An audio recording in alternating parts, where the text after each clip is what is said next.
कभी कभी जिंदगी हमें ऐसी परीक्षा में डाल देती है जहां उम्मीद की आखिरी किरण भी बुझने लगती है, जहां आंसू ही भाषा बन जाते हैं और दिल हर पल किसी चमत्कार का इंतजार करता है।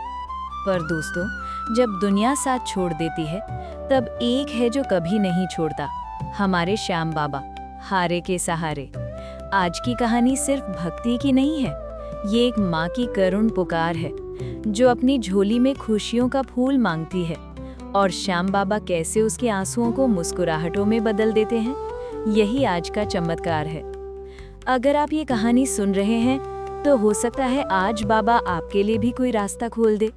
बस दिल से बोलिए, जय श्री श्याम। राजस्थान के एक छोटे से गांव में एक दंपत्ति रहते थे, निशा और अरविंद। शादी के 8 साल बीत चुके थे, पर निशा की झोली अभी भी खाली थी।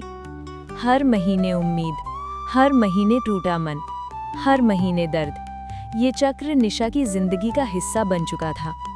गांव वाले, रिश्तेदार, मोहल्ले के लोग, सबकी बातें तीर बनकर उसके दिल में उतरती थी। निशा रात को चुपके चुपके रोती थी और सिर्फ एक ही प्रार्थना करती थी, हे बाबा, बस एक बार माँ कहकर पुकारने वाला दे दो, मेरी गोद भर दो श्याम।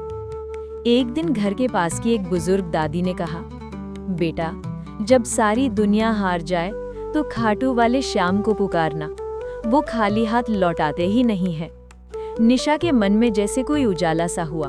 वो अपने पति के साथ पहली बार खाटू धाम गई। जैसे ही मंदिर में प्रवेश हुआ, निशा के कदम खुद ब खुद रुक गए। उसे लगा जैसे हवा की एक गर्म लहर उसके चेहरे को छू कर गुजरी हो। मंदिर में खड़े खड़े उसकी आंखें भर आईं। उसने बाबा के सामने सिर झुकाया और कहा, बाबा, मैं हार गई हूँ, अब आपकी शरण में आई हूँ, आपके दरबार में आई हूँ, मेरी गोद मत खाली रखना। उसी समय आरती की घंटियां बजने लगी। वातावरण इतना पवित्र हो गया कि निशा रो पड़ी।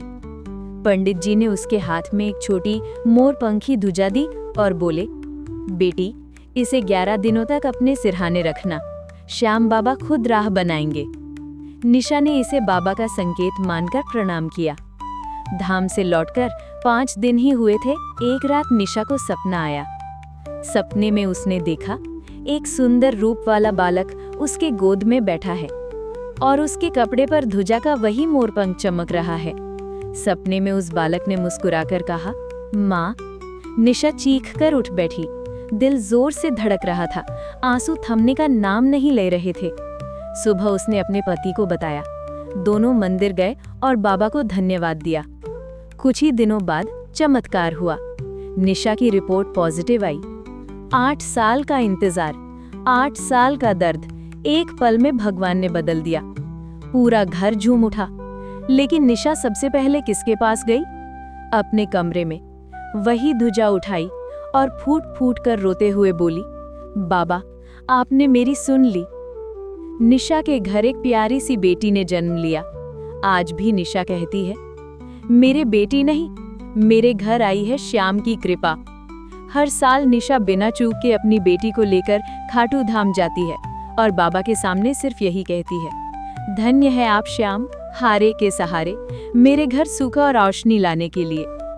दोस्तों, आज की ये कहानी सिर्फ निशा की नहीं, हर उस दिल की कहानी है जिसमें इंतजार है, दर्द है और आशा की एक आखिरी किरण है। श्याम बाबा देर जरूर करते हैं, पर खाली नहीं लौटाते। जहां मन सच्चा हो, जहां पुकार गहरी हो, वहां श्याम बाबा खुद रास्ते बना कर देते हैं।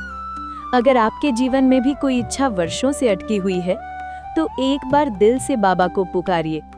हो सकता है अगला चमत्कार आपके घर में हो। दिल से बोलें, हारे के सहारे श्याम हमारे, जय श्री श्याम।